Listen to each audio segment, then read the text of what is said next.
অবশেষে দীর্ঘ ১৯ বছর পর Imran হাসমির cult classic 'Awara পান'র sequel আসছে 'আওয়ারা পান 2'। কিছুক্ষণ আগেই ট্রেলারটা ড্রপ করা হয়েছে, ট্রেলারটা দেখলাম। এখন প্রশ্ন হচ্ছে এই ট্রেলারটা কি সত্যিই পুরনো ম্যাজিককে ফিরিয়ে আনতে পেরেছে? নাকি শুধুমাত্র এই নস্টালজিয়ার ওপর ভর করেই এগোচ্ছে?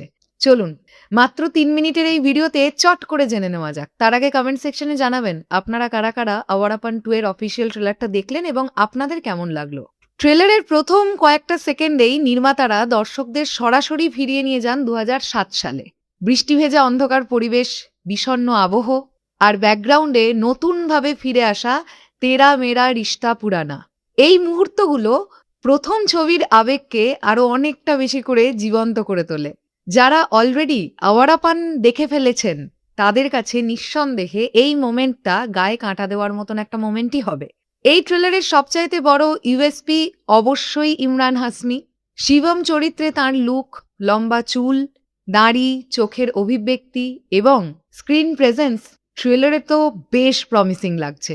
ট্রেলারে একটা ডায়ালগ আছে ইমরান হাসমির গলায়, তিনি বলছেন, "মौत से मेरा एक पुराना रिश्ता है।" मौत मेरा उससे एक पुराना रिश्ता है, एक कर्ज है जो मुझे चुकाना है। এই একটা লাইনই কিন্তু বুঝিয়ে দেয় শিবম এখনো নিজের অতীতের সঙ্গে কনস্ট্যান্ট যুদ্ধ করে চলেছে। মনে হচ্ছে 'আওয়ারা পান 2'তে আমরা এমনই কিছু দেখব, এই শিবম শুধুমাত্র শত্রুদের সঙ্গেই লড়ছে এমনটা নয়, সে কোথাও গিয়ে নিজের সঙ্গেও নিজে ফাইট করছে। ট্রেলারের অ্যাকশন নিয়ে যদি কথা বলি, অ্যাকশন সিকোয়েন্সগুলো যতটুকুনি যা দেখলাম বেশ ইমপ্রেসিভ লাগলো। ক্লাব ফাইট সিকোয়েন্স দেখলাম, বৃষ্টির মধ্যে হ্যান্ড টু হ্যান্ড ফাইট দেখতে পাওয়া গেল, পুলিশ কাস্টাডির যে দৃশ্য দেখতে পেলাম, এছাড়াও ব্লাস্টিং এর সিকোয়েন্স থেকে ভারী অস্ত্রশস্ত্র যা যা মোটামুটি দেখা গেল, পুরোটাই দেখতে কিন্তু বেশ ভালো লেগেছে। এবং এই বিষয়গুলো ডার্ক অ্যাকশন থ্রিলারের একটা অনুভূতি আমাদেরকে দিচ্ছে। বাই দ্য ওয়ে, আরও একটা বিষয় বলতে হবে, ইমরান হাসমিকে নিয়ে যখন এতগুলো কথা বললাম, ট্রেলারে আরও একজনকে দেখতে পাওয়া গেছে যাকেও খুব প্রমিসিং লেগেছে, শাবানা আজমি। তাকে ভীষণ ভালো লেগেছে আমার ট্রেলারে। সিনেমায় আমি তার ক্যারেক্টারটা দেখবার জন্য বা তার প্রেজেন্টেশন দেখবার জন্য ওয়েট করছি। সিনেমাটোগ্রাফি, কালার গ্রেডিং এবং ব্যাকগ্রাউন্ড স্কোর সবকিছু মিলিয়ে এই ট্রেলারটার ইমোশনকে আরো অনেকটা বেশি শক্তিশালী করে তুলেছে। পরিচালক Nitin Kakkar visual story telling এর মধ্যে দিয়ে রহস্যটাও কিন্তু বেশ ভালোভাবেই ধরে রাখতে পেরেছেন। এছাড়াও ট্রেলারে দেখতে পাওয়া গেছে দিশা পাটানিকে, তার সঙ্গে সঙ্গে সুবিন্দর বিকি। তাদের প্রেজেন্টেশনও ভালো, তবে তাদের যেহেতু খুবই অল্প সময়ের জন্য করেই দেখা গেছে, তাই তাদের ক্যারেক্টারগুলো কিরকম হতে চলেছে বা তাদের পারফরমেন্স কেমন হবে এখনই সিনেমাটা না দেখা পর্যন্তও বলাটা পসিবল নয়।